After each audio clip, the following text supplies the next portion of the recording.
Olá, meu nome é Emerson Barbosa, sou professor da disciplina de Parasitologia e a gente vai para a parte 2 da nossa aula sobre amebíases. Então, como a gente comentou, né, depende bastante aí, né, desse equilíbrio do parasita e do hospedeiro. A gente comentou da questão dos indivíduos malnutridos, dos indivíduos imunodeprimidos, né, que os quadros mais graves a gente encontra nesses indivíduos. A gente falou sobre a qualidade da microbiota intestinal e também da susceptibilidade do hospedeiro. A patogenia, né, ela tem origem pela questão aqui da adesão das amebas, né, por meio das adesinas, e a destruição e invasão do epitélio por meio da liberação de cisteinoproteases, né, que degrada a mucina, que reveste o intestino, e também degrada a matriz celular. Pelo nome do parasita, a gente já consegue, né, ver aí a alusão. A gente tem aí entameba histo, né, de tecido, e lítico, né, de atividade lítica, de lise, né, de destruição de tecido, né, a gente lembra, a gente ouve essa palavra. Então, as adesinas, elas são lectina de adesão, né, tem uma questão importante para a questão imunológica, porque as adesinas que o parasita secreta, ela faz bloqueio do sistema complemento. Então, a gente tem aí um bloqueio do sistema imunológico enquanto ela está atuando, né? Então aí é uma dificuldade no nosso sistema imunológico reconhecer e combater essa parasitose. A liberação da cisteinoprotease que vai degradar a mucina, que é aquele muco que reveste o intestino, ela degrada a mucina e aí facilita ela a adentrar o tecido, né, degradando a matriz extracelular. A gente vê aí na imagem, né, que da imagem A à imagem C, a gente consegue ver o processo de invasão. Então ela adere à superfície do intestino e ela vai adentrando ali pela microvilosidade até chegar no tecido conjuntivo. A principal manifestação clínica, né, é a disenteria amebiana. Então, o indivíduo vai ter dor abdominal, náusea, vômito, quadros de febre, uma evacuação frequente por mais de 8 dias. No exame clínico, você consegue notar distensão abdominal. Ele vai relatar as fezes líquidas, né, com presença de muco de sangue. E a gente vai ver nosso paciente desidratado. E esse quadro ele vai durar ali de 4, né, a 5 dias. E com o tempo, após 5 dias, esses sintomas eles são atenuados, que é porque o paciente ele vai entrar na fase crônica da doença.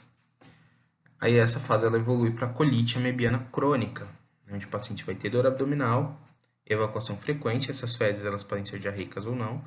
A gente tem que lembrar que aqui já começa o processo de invasão, então eu vou ter menos parasitas na superfície do intestino e mais parasitas dentro do tecido.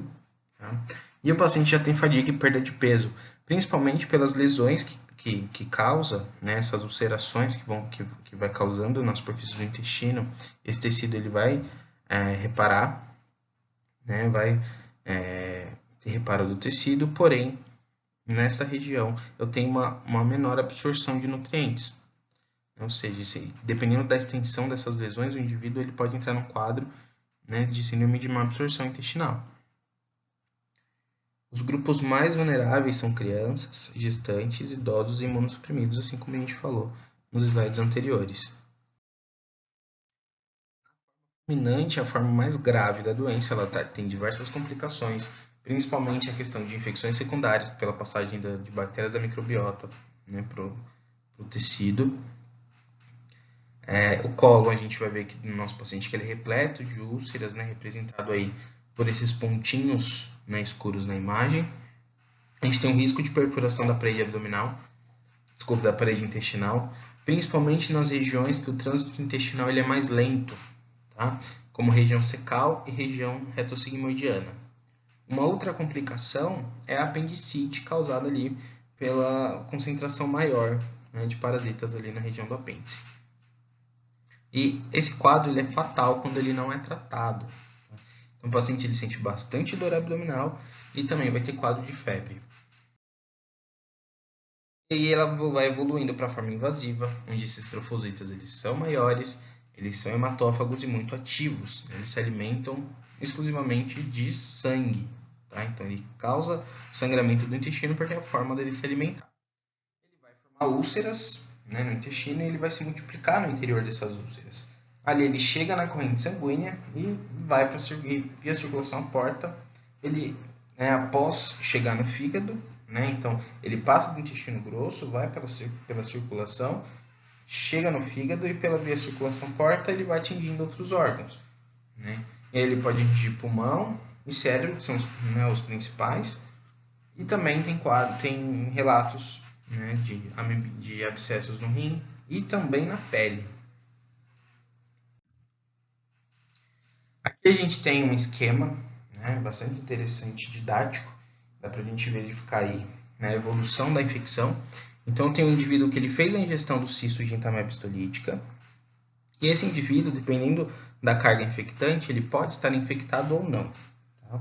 Esse indivíduo infectado ele pode ser um portador, que o portador ele pode apresentar sintomas leves, né, por 2, 3 dias, aquele desconforto abdominal e uma leve diarreia, ou ele pode permanecer assintomático, que aquele indivíduo, né, que aí é a maioria dos casos, ele vai apresentar a forma de comensal.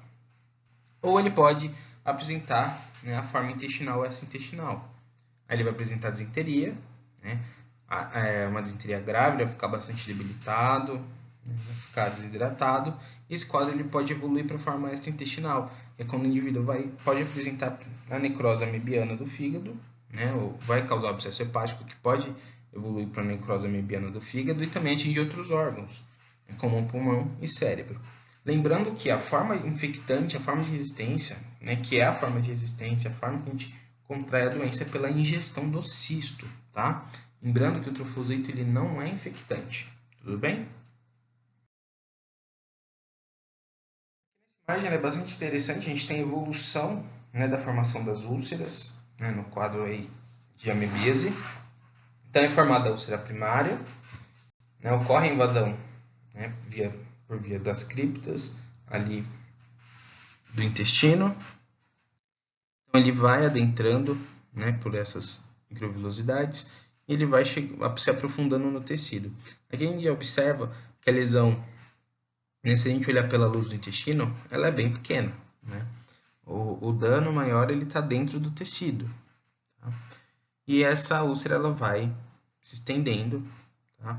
Lembrando que aqui são vários pontos de úlcera no intestino, né? São vários parasitas ali presentes. Ela vai se aprofundando, ela atinge a submucosa, então ela passa da região da mucosa, atinge a região da submucosa, vai formando as fístulas. Essas úlceras elas vão se aprofundando, chegando até a camada muscular. Aqui na camada muscular ela já pode encontrar os vasos sanguíneos. Aqui a gente já tem sangramento, a gente consegue ver que a extensão é bastante grande, tá? Ela forma um tipo de lesão que é chamada aí pelos patologistas como forma de botão de camisa. Então a gente vê a importância no diagnóstico dessa forma mais grave, né, da colonoscopia e da biópsia do tecido. É extremamente importante, porque só pela colonoscopia a gente só vai ver as úlceras, nos pontos a gente não consegue ver ali a extensão dessa lesão dentro do tecido. Então a importância de biopsiar, né, esse tecido para conseguir ali fazer o diagnóstico da amebíase. Esse paciente ele pode formar ameboma, né? Ameboma, eu vou ter ali um monte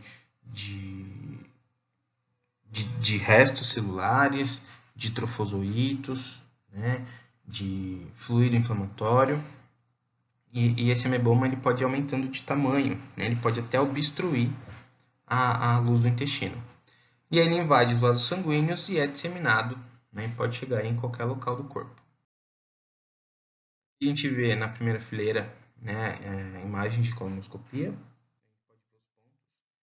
de úlcera, que a gente observa os pontos hemorrágicos ali na imagem B, né, devido ao sangramento, ao inchaço dessa mucosa. Embaixo a gente consegue ver na biópsia a destruição, né, o quanto destrói o tecido. Né, a gente vê aí pouca estrutura celular e a gente consegue ver aí os trofozoítos na imagem. Tá? Então a gente vê aí, ó, a presença dos trofozoítos. Ó, aqui na região perianal, olha a quantidade de trofozoíto, tá, presente. Então, inicia pela úlcera primária. Aqui a gente, nessa imagem, consegue ver a evolução, né, do quadro, a destruição, né, das velocidades. E aqui a úlcera, né, em forma de botão de camisa, então a gente vê que na superfície a lesão ela é menor e ela se estende, né, abaixo, ali na camada muscular, né, do tecido, ela é bastante extensa. Aqui no interior a gente vê um tecido, uma lesão bastante granulomatosa. Se a gente aproximar essa imagem, a gente consegue ver bastante trofozoito. Lembrando do risco também, né, da infecção bacteriana secundária, tá? O que agrava a lesão. Né? Aqui, uma macroscopia, a gente vê os pontos aí de úlcera, a gente pode ver que até está iniciando ali uma necrose. E aqui o quadro de peritonite, tá? Então essas úlceras elas vão se aprofundando, e aí a gente tem um comprometimento de toda a parede abdominal devido a essa perfuração do tecido que levou à peritonite fecal. A gente vê que esse tecido tem extravasamento de fezes para a cavidade abdominal, né? Então é importante ali no processo cirúrgico, né, a lavagem desse local, né, com solução antibiótica. A gente vê nessa alça do intestino o tecido necrosado, né, a extensão, a gravidade, né? A gente vê o cólon bastante inflamado. E aí a gente precisa de um procedimento cirúrgico, né, para retirada aí dessa porção do intestino. O ameboma, a gente vê o tamanho dele, né, ele é bastante grande, ele pode fazer ali a oclusão da luz do intestino. É uma complicação mais rara, tá? Porém há relatos. Nós temos o abscesso hepático, a gente vê isso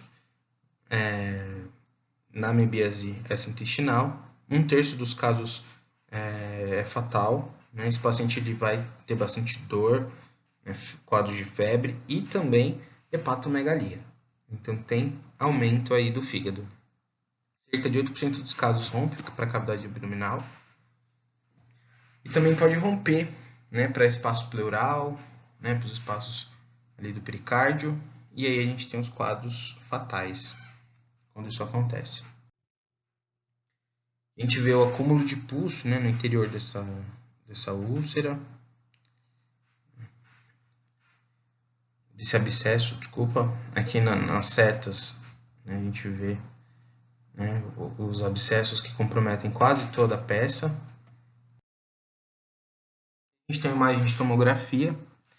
Aqui nesse corte axial, né, a gente vê o fígado, né, a gente vê que ele está ocupando uma boa parte, né, do abdômen, ele é bastante volumoso, né, bem grande, acima do normal. E a gente vê aqui mais escuro, né, o abscesso hepático. Tudo bem? Aqui nesse corte coronal, a gente vê também o tamanho, a gente consegue avaliar o tamanho do fígado, né, ele é bastante aumentado. E aqui, né, mais escuro na imagem, o abscesso, né, visto de frente. Tá? Aqui as manifestações elas são mais raras, porém há relatos, né, de ela se espalhar ali pelo tecido. A gente vê a lesão na região perianal e também na região peniana. Tá? Nesse paciente, as amebas elas se instalaram na região peniana e foram destruindo o tecido, tá? Comprometendo aí muito toda a função, tá, do órgão genital. E a gente tem a amebíase pleuropulmonar. Aqui o paciente ele vai apresentar febre, dor torácica e um sinal, né, expectoração escura, né, o catarro ele fica com uma coloração, ele fica no aspecto leitoso, com uma coloração, né, escuro, bem puxado para o marrom. E aí no escarro a gente consegue também fazer o diagnóstico, a gente consegue encontrar então a ameba histolítica, tá, nesses quadros. E aí a gente tem na imagem abaixo, em lobo temporal, aí, o abscesso cerebral amebiano. Tá? Lembrando que para evoluir para o abscesso cerebral, né, o quadro ele foi precedido aí por quadros intestinais, hepáticos e também pulmonares, né, até chegar no abscesso cerebral. E aí são os quadros fatais. Né? Então o paciente vai apresentar uma sequela bem grave e aí o quadro pode evoluir a óbito. período de incubação ele é bastante variável, né, de 7 dias até anos. É muito difícil de determinar o tempo, né, os autores eles variam muito com essa informação.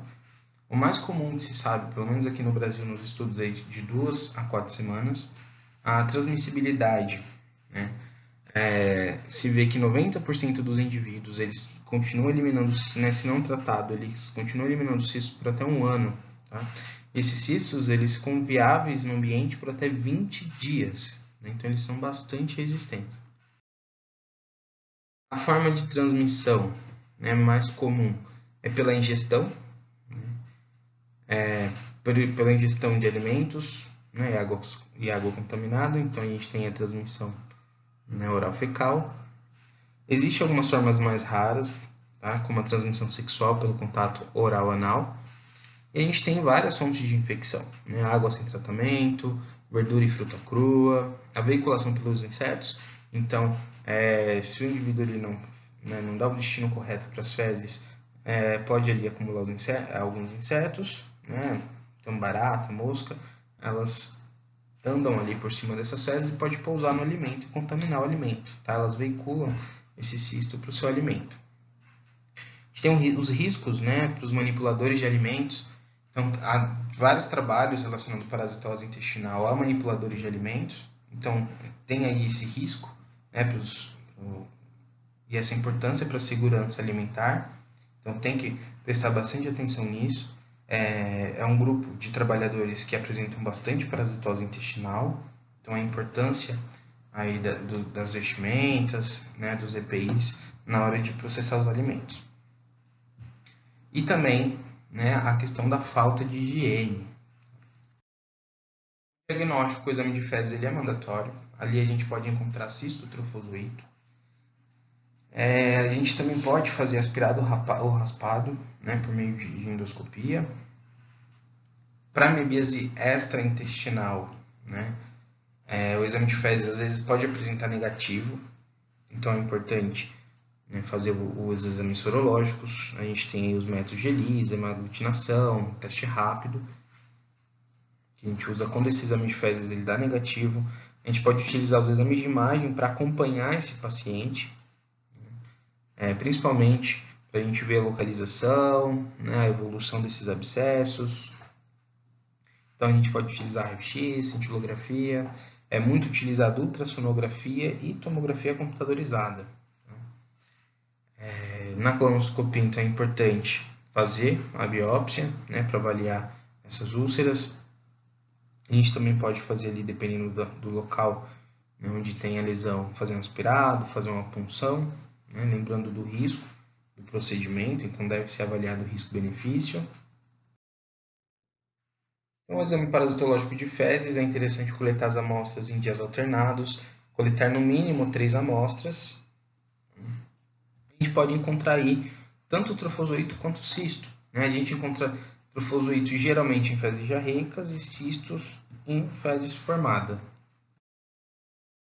Nós temos a ultrassonografia, que a gente consegue notar a extensão, né, o número de abscessos, a localização, a extensão, e acompanhar a redução, né, a melhora do quadro. Aqui, mesmo paciente com a imagem de tomografia, a gente consegue avaliar ali todos os pontos, né, com abscesso. O mais indicado na forma intestinal é o teclosan. Tá? Ele tem uma eficácia boa, ele é pouco absorvido, né, então apresenta uma baixa toxicidade. Ele tem uma ação na luz do intestino, né, no lume intestinal. Há poucos efeitos colaterais, né, então teclosan, etofamida, furamida, clifamida são os medicamentos, né, mais indicados para o tratamento na forma intestinal. Já na forma extraintestinal é indicado, né, o metronidazol, tinidazol, porque eles apresentam já uma maior absorção, são os medicamentos mais indicados. A gente tem tanto um medicamento via oral quanto injetável. Nos casos mais graves é indicado, né, o uso, né, do medicamento na forma injetável. Recomenda-se aí 500 a 800 mg 3 vezes por dia por 10 dias. Lembrando que a gente tem que fazer o tratamento da parasitose e também da lesão. Tá?